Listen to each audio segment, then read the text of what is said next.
हरे कृष्णा। तो हम पढ़ रहे हैं श्रीमद् भागवत महापुराण स्कंद 3। तो अभी तृतीय स्कंद शुरू हो गया है और तो हम थोड़ा प्रणाम मंत्र बोलेंगे, फिर उसके बाद कथा शुरू करेंगे। ओम अज्ञानतिमिरान्धस्य ज्ञानाञ्जनशलाकया चक्षुरुन्मीलितं येन तस्मै श्रीगुरुवे नमः। श्रीचैतन्यमनोऽभीष्टं स्थापितं येन भूतले स्वयं रूपः कदा मह्यं ददाति स्वपदान्तिकम्। हे कृष्ण करुणा सिंधु दीनबंधु जगतपते गोपेश गोपिका कांत राधा कांत नमोस्तुते। तप्त कांचन गौरांगी श्री राधे वृंदावनेश्वरी वृषभानुसुते देवी प्रणमामि हरिप्रिये। वाञ्छाकल्पतरुभ्यश्च कृपा सिन्धुभ्येव च पतितानां पावनेभ्यो वैष्णवेभ्यो नमो नमः।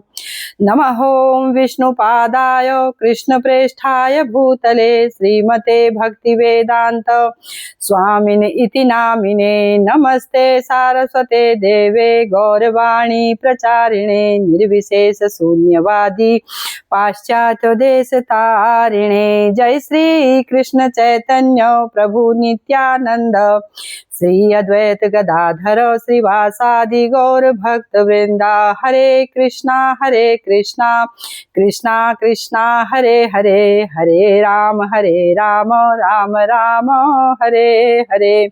हरे कृष्णा कृष्णा कृष्णा हरे हरे, हरे राम राम राम हरे हरे। हरे कृष्णा कृष्णा कृष्णा हरे हरे, हरे राम राम राम हरे हरे। ओम नमो भगवते वासुदेवाय, ओम नमो भगवते वासुदेवाय, ओम नमो भगवते वासुदेवाय। नारायणं नमस्कृत्य नरं चैव नरोत्तमं देवीं सरस्वतीं व्यासं ततो जयति मुदीरये। नष्टप्रायेषु अभद्रेषु नित्यं भागवत सेवया भगवत्यो उत्तम श्लोके भक्तिर्भवति नैष्टकी। हरे कृष्णा कृष्णा कृष्णा हरे हरे, हरे राम राम राम हरे हरे। हरे कृष्णा। तो आज की कथा है मैत्रेय जी द्वारा भगवान की लीला का वर्णन। श्री सुखदेव जी कहने लगे कि हे राजन, विदुर जी ने हरिद्वार में जाकर श्री मैत्रेय ऋषि को प्रणाम कर उनसे पूछा कि संपूर्ण लोक सुख के लिए अनेक कर्म करता है, परंतु उन कर्मों से ना तो सुख मिलता है और ना दुख की निवृत्ति होती है। इसलिए जो करने योग्य उपाय हैं सो आप हमसे कहिए। भगवान अवतार धारण करके जिन कर्मों को करते हैं वे मुझसे कहिए। तब मैत्रेय जी बोले कि हे विदुर, संसार के जीवों पर अनुग्रह कर तुमने बहुत अच्छा प्रश्न किया है। मांडव मुनि के शाप से तुम यम भुजिष्या दासी में व्यास जी के वीर्य से उत्पन्न हुए हो। हे विदुर, अब मैं उत्पत्ति, स्थिति और संहार का वर्णन तुम्हारे आगे करता हूँ। इस जगत की रचना के पूर्व भगवान एक ही था। दृष्टा या दृश्य जो कुछ भी था सो वही था। जब भगवान ने कुछ नहीं देखा तब इच्छा हुई कि अनेक रूप होकर अपने को देखें। परमात्मा की जो कारण रूपिणी महाशक्ति है उसी का नाम माया कहा है। उस माया से परमात्मा ने सृष्टि को रचा। माया में अपना अंश धारण करके परमात्मा ने चिदाभास रूप वीर्य धारण किया। उस माया से महत्त्व उत्पन्न हुआ। सो महत्त्व अज्ञान का नाश करने वाला और विज्ञान स्वरूप आत्मा है। उसने अपने शरीर में विश्व को प्रकट किया। सो महत्त्व भी चिदाभास गुणकाल के अधीन होकर भगवान के सम्मुख होकर अपनी आत्मा का रूपांतरण करने लगा। जब महत्त्व विकार को प्राप्त हुआ तब उसमें अहंकार उत्पन्न हुआ, जो कार्य कारण कर्ता पंचभूत इंद्रिय मनोमय रूप हुआ। अहंकार वैकारिक तेजस तामस भेदों से 3 प्रकार का हुआ। वैकारिक अहंकार से ज्ञानेंद्रिय उत्पन्न हुई और तामस अहंकार से शब्द उत्पन्न हुआ। शब्द से आकाश उत्पन्न हुआ और आकाश को ब्रह्मा का स्वरूप कहते हैं। आकाश से स्पर्श उत्पन्न हुआ, स्पर्श के विकार से वायु उत्पन्न हुआ। जब वायु विकार को प्राप्त हुआ तब रूप तन्मात्रा का प्रादुर्भाव हुआ, जो ज्योतिर्लोक की नेत्र रूप हैं। पवन सहित ज्योति जब विकार को प्राप्त हुई तब रसमय जल उत्पन्न हुआ। जल ने विकार को प्राप्त होकर गंध गुण वाली पृथ्वी को उत्पन्न किया। हे विदुर, आकाश आदि 5 महाभूतों में जो प्रवर अधर हैं उनके गुणों को जानो। आकाश का गुण शब्द, पवन के गुण स्पर्श, शब्द तेज के गुण शब्द, स्पर्श रूप जल के गुण शब्द रूप, रस और पृथ्वी में शब्द स्पर्श रूप रस और गंध 5 गुण निश्चय किए जाते हैं। तब तत्वाभिमानी देवता इस ब्रह्मांड की रचना करने में समर्थ ना हुए, तब हाथ जोड़कर परमात्मा की स्तुति करने लगे और देवता बोले कि हे देव, तुम्हारे चरण कमलों को हम नमस्कार करते हैं, जिन चरणों से श्री गंगा जी निकली, जिनका जल पापों का नाश करने वाला है, जो नदियों में श्रेष्ठ हैं, उन श्री भागीरथ के स्थान आपके चरण कमल की हम शरणागत हैं।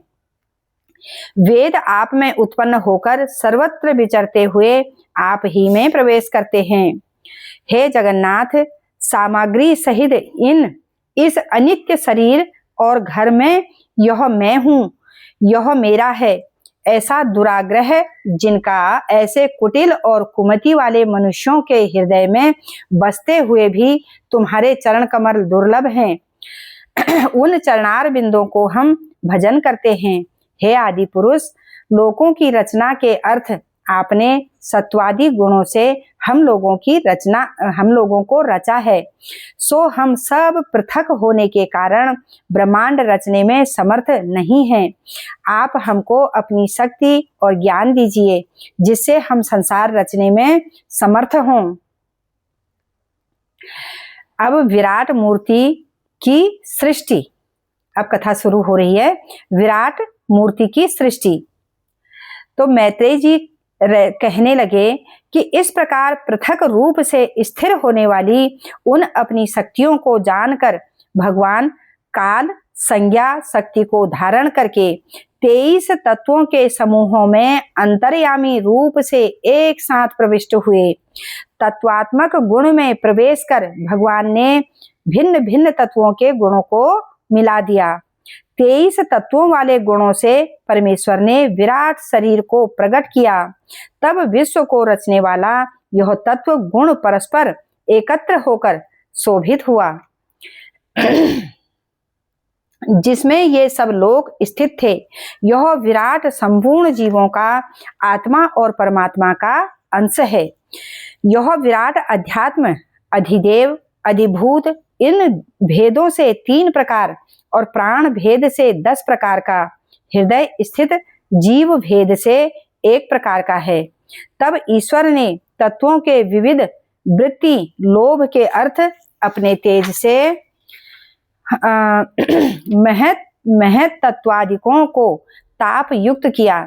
उस विराट के मुख से कितने ही स्थान अन्यादि देवताओं के प्रकट हुए। विराट का मुख उत्पन्न हुआ, उसमें अग्नि ने प्रवेश किया। अपनी वाणी के अंश से यह विराट देह कहने के योग्य हुआ। मुख अधिष्ठान है, अग्नि इंद्रिय है, वाणी इंद्रिय है, वचन विषय है। फिर विराट भगवान के तालु हुआ, उसमें जिह्वा सहित वरुण ने प्रवेश किया, जिससे स्वाद प्राप्त होता है। तदंतर नासिका उत्पन्न हुई। उसमें घ्राण सहित अश्विनी कुमारों ने प्रवेश किया। घ्राण से सुगंधि की सिद्धि हुई। फिर नेत्र उत्पन्न हुए, उनमें चक्षु इंद्रिय सहित सूर्य प्रविष्ट हुए। चक्षु के ज्ञान से स्वरूपों की पहचान होती है। फिर शरीर का चर्म उत्पन्न हुआ, उसमें प्राण इंद्रिय सहित पवन ने प्रवेश किया। तब प्राण के अंश से इसका स्पर्श होने लगा। फिर कर्ण उत्पन्न हुए, तब दिशाओं ने उनमें प्रवेश किया। तो स्रोत इंद्रिय के अंश से शब्द की सिद्धि प्राप्त हुई। फिर त्वचा उत्पन्न हुई, उसमें इंद्रिय ने 7 औषधि देवता ने प्रवेश किया। उसमें इंद्रिय ने 7 औषधि देवता ने प्रवेश किया। अनंतर लिंग उत्पन्न हुआ, जहां वीर्य इंद्रिय सहित प्रजापति ने प्रवेश किया। वीर्य के अंश से जीवात्मा आनंद को प्राप्त होता है। फिर गुदा प्रकट हुई, उसमें वायु इंद्रिय सहित मित्र ने प्रवेश किया। वायु के अंश से जीवात्मा मल त्याग करता है। फिर हाथ उत्पन्न हुए, उनमें इंद्र ने क्रय विक्रय आदि इंद्रियों के साथ प्रवेश किया। क्रय विक्रय आदि से जीवात्मा आजीविका को प्राप्त होता है। अनंतर चरण उत्पन्न हुए, उनमें गति इंद्रिय सहित विष्णु ने प्रवेश किया। फिर बुद्धि उत्पन्न हुई, उसमें बोध सहित सरस्वती ने प्रवेश किया। बोधक अंश से संकल्प विकल्प आदि क्रियाओं की प्राप्ति हुई। फिर हृदय उत्पन्न हुआ, उसमें मन इंद्रिय सहित चंद्रमा प्रविष्ट हुआ। मन में जीवात्मा संकल्प विकल्प को प्राप्त होता है। फिर अहंकार उत्पन्न हुआ, उसमें अहंग वृत्ति इंद्रियों सहित शिव ने प्रवेश किया। कर्म रूप अहंग वृत्ति से जीवात्मा कर्तव्य कर्म को प्राप्त होता है। फिर सत्व उत्पन्न हुआ, उसमें चित्त इंद्रिय ब्रह्मा ने प्रवेश किया। चित्त के अंश से जीवात्मा विज्ञान को प्राप्त होता है। फिर विराट भगवान के सिर से स्वर्ग, चरणों से पृथ्वी और नाभि से आकाश उत्पन्न हुआ। रजोगुण प्रभाव से व्यवहार करने वाले मनुष्य और गौ आदि पृथ्वी पर रहने लगे। तमोगुण स्वभाव वाले रुद्र के पार्षद भूत प्रेत गण अंतरिक्ष में बस गए। हे राजन, भगवान के मुख से वेद उत्पन्न हुआ और भुजाओं से कर्म उत्पन्न हुआ। विदुर जी के प्रश्न। अब यहाँ पर विदुर जी प्रश्न कर रहे हैं। विदुर जी ने कहा कि हे ब्राह्मण, चैतन्य स्वरूप भगवान की क्रियाओं और निर्गुण भगवान के गुणों का कैसे संबंध हो सकता है? क्योंकि क्रीड़ा में उद्यम करना और क्रीड़ा करने की इच्छा करनी, ये दोनों बात किसी दूसरे के होने से होती हैं। जो स्वयं और सदैव अन्य से निवृत्त है, उस ईश्वर को काम अर्थात क्रीड़ा करने की कामना और इच्छा कैसे हुई? भगवान ने अपनी माया से जगत को रचा, उसी से पालन करते हैं, फिर उसी से संहार करते हैं। जो परमात्मा नष्ट ज्ञान वाला नहीं होता, वह माया के साथ कैसे संयुक्त हो सकता है? एक भगवान सर्वव्यापक तत्व भाव से संपूर्ण रूप से स्थित कैसे संभव हो सकता है? हे विद्वान, इस अज्ञान में मेरा मन खेद को प्राप्त हो रहा है, सो हमारे इस मोह को आप दूर करो। श्री सुखदेव जी बोले कि तत्व जानने की इच्छा से बोले विदुर जी ने यह बात मैत्रेय ऋषि से पूछी। तब भगवत भक्त मैत्रेय मुनि बोले, यही भगवान की माया है। जैसे स्वप्न में सिर कटे बिना ही स्वप्न देखने वाले को सिर कटना प्रतीत होता है, पर जागने पर सिरच्छेद नादि मिथ्या जान लेता है, इसी तरह आत्म स्वरूप ज्ञान से देहादि के बंधनादि धर्म आत्मा में प्रतीत होते हैं, वास्तव में नहीं है। आत्मा में जो अनात्म का धर्म प्रेरित होता है, सो निवृत्ति मार्ग के सेवन से धीरे धीरे नष्ट हो जाता है। जब इंद्रियों का दृष्टा आत्मा हरि में प्रवृत्त होता है, तब संपूर्ण क्लेश लीन हो जाते हैं। जब भगवान के गुणानुवादों का सुनना संपूर्ण क्लेशों को नाश कर देता है, तो फिर भगवान के चरणार बिंदों की सेवा की प्रीति सब क्लेशों का नाश क्यों नहीं करेगी। विदुर जी बोले कि हे प्रभु, तुम्हारे सुंदर वचनों से हमारा संशय मिट गया है, परंतु हे भगवान, अब हमारा मन बंधन और मोक्ष में दौड़ता है। जीवात्मा बंधन में है और परमात्मा मोक्ष है। इसका समाधान करो और समाधान करके हमें कहो। विकार सहित महद आदि तत्वों को क्रम पूर्वक रचकर उनसे विराट देह उत्पन्न करके उसमें परमात्मा को आदि पुरुष कहते हैं। उसमें परमात्मा को आदि पुरुष कहते हैं, जिसमें 4 वर्ण हैं। उस विराट भगवान की विभूति हमसे कहो। जिन विभूतियों में अनेक प्रकार की आकृति वाली प्रजा उत्पन्न हुई, भगवान ने किन प्रजापतियों को रचा और सर्ग, अनुसर्ग, मनु और मनवंतर के अधिपति कौन कौन रचे। हे मुनि, इनके वंश और वंश में होने वालों के चरित्र और पृथ्वी के ऊपर तथा नीचे जो लोग हैं उनको कहो, उनकी रचना और प्रमाण कहो। तो अब ब्रह्मा का विष्णु दर्शन, यहाँ पर ब्रह्मा जी ने तप करके जब विष्णु भगवान का दर्शन किया था तो उसका वर्णन बता रहे हैं। तो मैत्रेय जी बोले कि हे विदुर,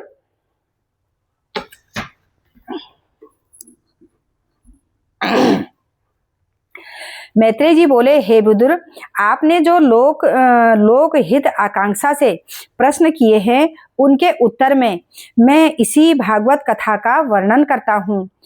जिस समय यह जगत महाप्रलय के जल में डूब गया, उस समय शेष सैया पर श्री नारायण अकेले ही विराजमान थे।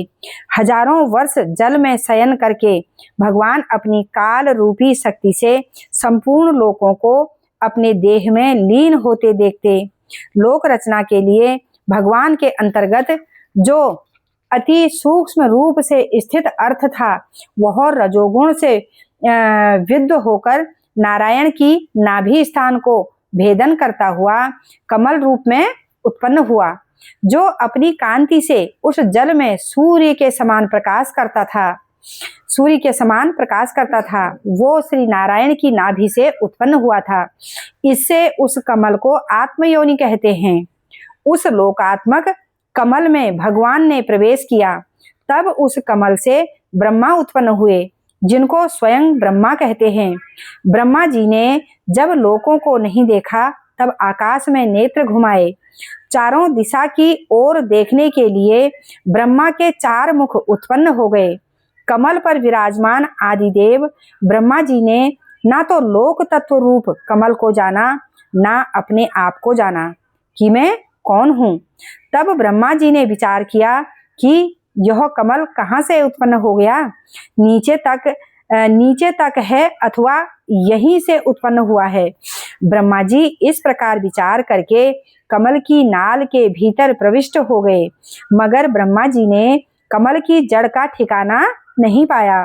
तब ब्रह्मा जी अपना मनोरथ पूर्ण ना जानकर उल्टे लौटकर अपने स्थान पर आकर समाधि लगा करके योग में स्थित हो गए। 100 वर्ष तक योग करने से ब्रह्मा जी को ज्ञान उत्पन्न हुआ और अपने हृदय के मध्य में उस प्रकाशित स्वरूप को देखा, जिसको उन्होंने पहले कभी नहीं देखा था। शेष सैया पर शयन कर रहे भगवान का ब्रह्मा जी ने दर्शन किया। हरे कृष्णा। तो आज की कथा को यहीं पर विराम देते हैं और कल की कथा शुरू होगी ब्रह्मा जी द्वारा भगवान का स्तवन। हरे कृष्णा।